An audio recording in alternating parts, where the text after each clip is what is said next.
2-3 నెలల లోపల ఆ ప్రాంతంలో ఉన్నటువంటి 125 మందిలో దాదాపు 90 మందికి ఇప్పుడే కోండ్రపాడులో లేఅవుట్లో స్థలాలను కేటాయించడం, దాంట్లో హౌసింగ్ వాళ్ళ ద్వారా మాట్లాడి ఈ 2 నెలల్లో ఇల్లు స్లాబ్ వరకు కూడా పూర్తి చేసేటువంటి కార్యక్రమాన్ని తీసుకోవాలని చెప్పి ప్రభుత్వం నిర్ణయం చేయడం జరిగింది. కానీ అక్కడ ఉండేటువంటి వాళ్ళు ఉండడానికి ఇబ్బంది అవుతుంది కాబట్టి ఈ 2 నెలల వరకు ఇబ్బందులు లేకుండా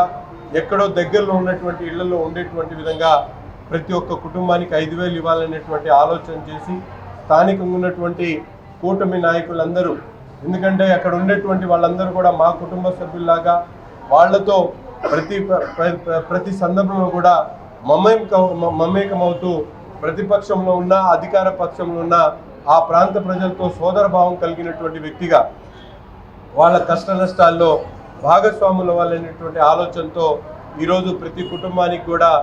అండగా ఉండేటువంటి విధంగా ఒక 5,000 రూపాయలు మా తరపున ఇవ్వడం జరుగుతూ ఉంది. దీనికి ముఖ్యంగా కూటమి ప్రభుత్వం ఎక్కడ కూడా పేదలకు అండగా ఉండేటువంటి కార్యక్రమం తప్ప గౌరవ ముఖ్యమంత్రి గారు ప్రతి ఒక్క ఏదైతే పీజీఆర్ఎస్ ద్వారా వచ్చినటువంటి ప్రతి ఒక్క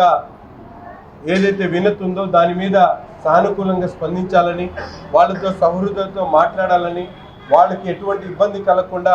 అవకాశం ఉన్నంత వరకు ప్రభుత్వం తరఫున అండగా ఉండేటువంటి కార్యక్రమం చేయమని చెప్పి మన ముఖ్యమంత్రి గారు పదే చెప్తున్నటువంటి పరిస్థితులు.